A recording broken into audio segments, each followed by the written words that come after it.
Hey everybody, so we are here in Santa Fe, New Mexico at the Parting Stone headquarters, and tonight they have some very exciting things happening. Justin Crow, the founder, the big daddy of the company, I guess you could call him, is going to premiere on Shark Tank tonight. He has already premiered on the East Coast. We're waiting for it to show here in about 20 minutes.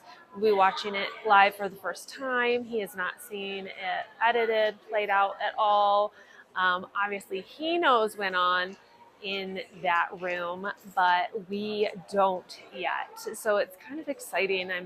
I'm thinking back to being on The Weakest Link and how I had to keep a secret for so long, and then watching it, nobody knew, if I won or not. So it's kind of getting a little flashback to some of that. Super excited for him, the opportunity for him to get to show nationally his company, get a bigger platform for him to share what he has been doing, what he can offer to families who have a loss, whether it's pet, human, and what he can do for them.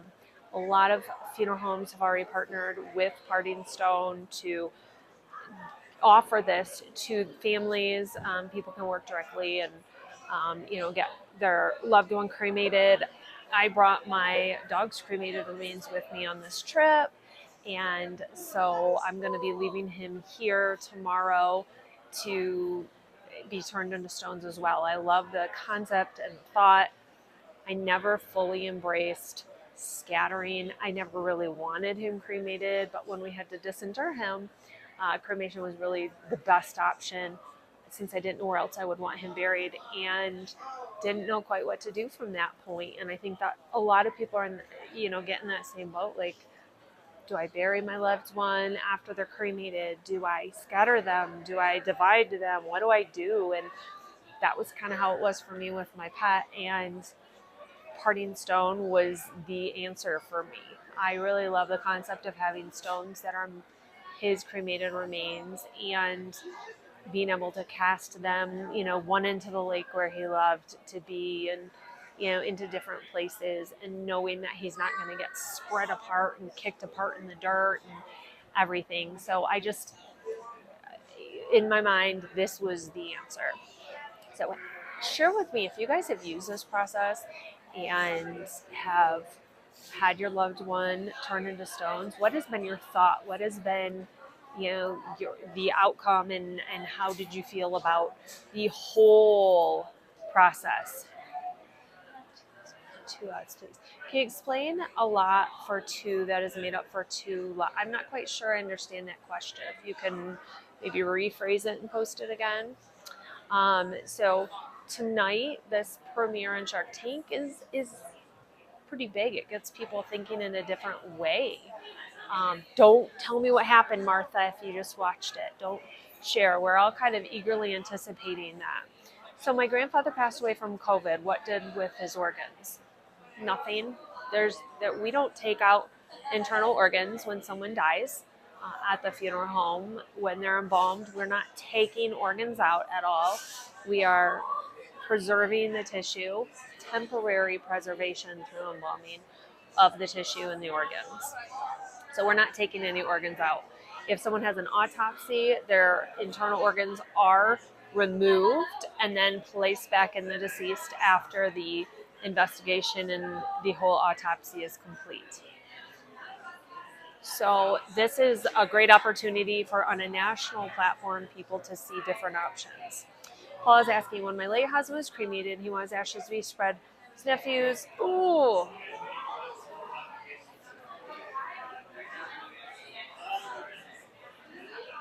Trying to see how I think there's a way I can look. There we go. There we go. When is ashes to be spread on his two nephews? His sister, mom, and dad, and that's what I did.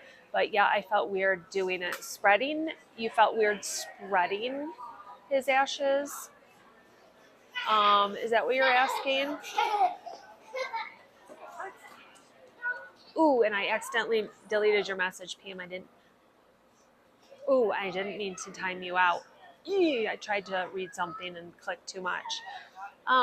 Well, you should not be spreading cremated remains at the cemetery. That's not legal unless you have permission from the cemetery to do so. So it is illegal to just spread cremated remains wherever you want to spread them. You have to have permission from the property owner, the landowners, all of it. Let's go look. Justin's talking.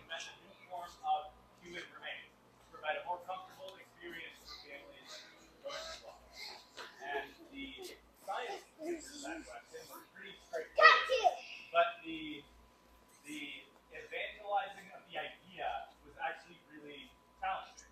I don't know if you guys can hear him or not. A part of that is because new ideas are hard to and take a lot of time to understand, and people don't have a very long attention span. And so, Paula, did you have permission from the cemetery? And funeral directors, many of them grew up in funeral homes that their parents worked in, and so for the last 50 years, a body goes into the cremation retort, and we return ashes to the family. A body goes into the retort, we return ashes to the family. And all of a sudden, we show up and we're like, body goes in the retort, and we're returning stones to the family. And that's a big jump for the funeral professionals and for people. And to my surprise, when we launched the funeral professionals, many of them are joining us on You don't Zoom, need permission social media, for placing a test tube, but it may get picked up and thrown away. It's really yes, I'm in New Mexico, in Santa Fe. Is because those innovative, forward-thinking funeral directors pushed their families. They didn't have to. Pushing a new idea to someone that might be the worst day of their life is not an easy thing to do. And so grateful to the funeral directors and funeral professionals that have helped communicate this new form of remains to families. I have not seen any aliens yet. I am a self-proclaimed category designer. I like new ideas, I like categories. And when describing a new idea, there's a light bulb moment that you look for.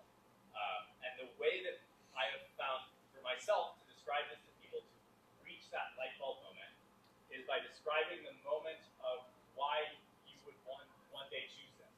Saying when you're in a funeral home, you choose cremation for a family member, and the funeral director says, you like cremated remains or solidified remains following the cremation?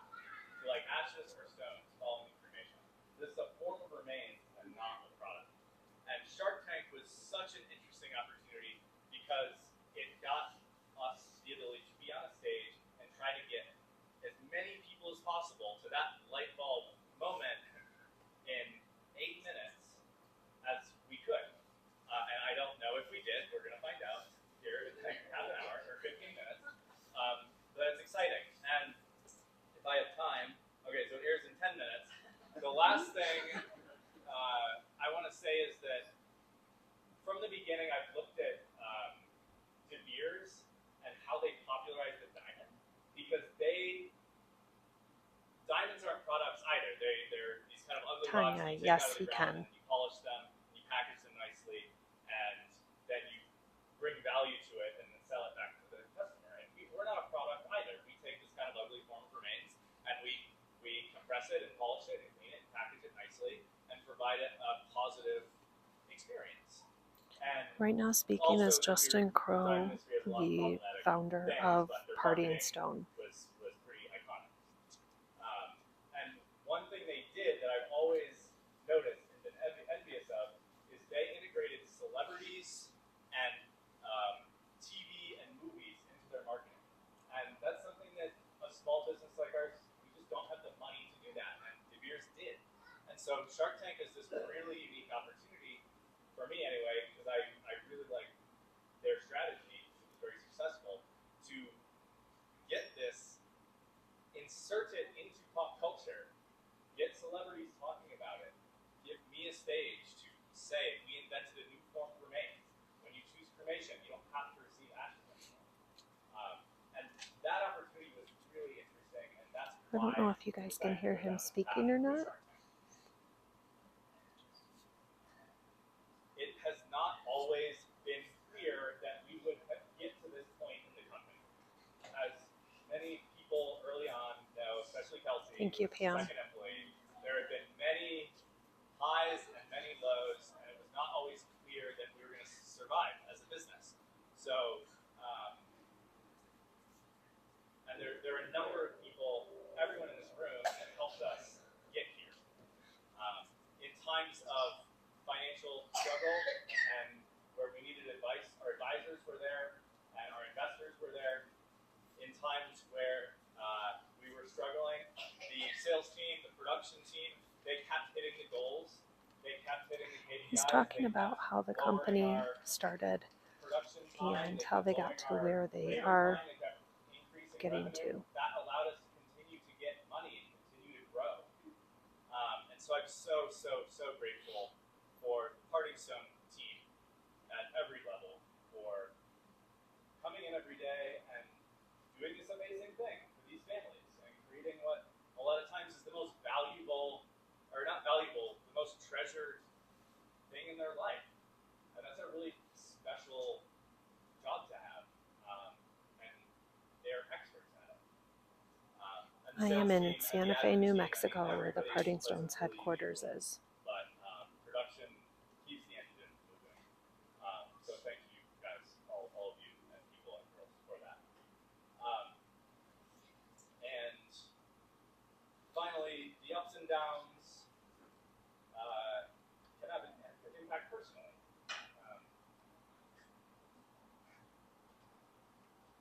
And I just want to say that I am grateful for my family and my partner Laura, my brother Sean, my friends. It's not easy running a startup all the time. But thank you all. And thank everyone for coming out and helping us get here and celebrating with us. It's not the end of anything. The weather is like in Michigan. It's not that warm, but it's beautiful. So thank you all for coming out and celebrating.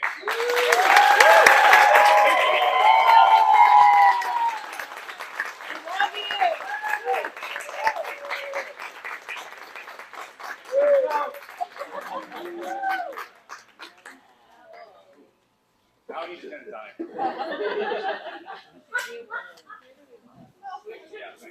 Yeah, so Parting Stone is a company that takes cremated remains and turns them into stones. And it is an amazing process. Going to learn more about the how tomorrow, but today we are joining Justin and his team for a premiere on Shark Tank, where he presented his company to try to get funding and support to grow the company. So we are here for that, to support him and everyone here, and to just be part of seeing something in death care on a national platform. It's a pretty amazing event that is going to be taking place. This is already aired on the East Coast, and it is going to be airing here in about 5 minutes. We cannot be live during it. The sound or video from the show cannot be on social media, so we'll not be live during the actual viewing of the show.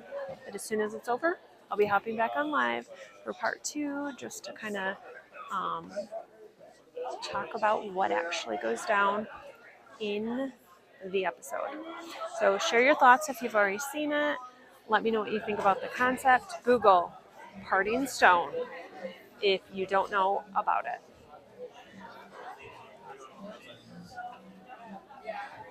Ooh, are there any online to know the parts of a Catholic funeral? Hopefully I'll be doing some videos on religion and stuff eventually.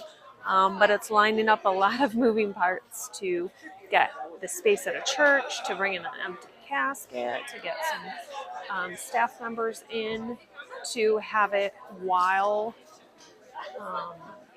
we're filming all of that. So I'll try and do a little video on it for you.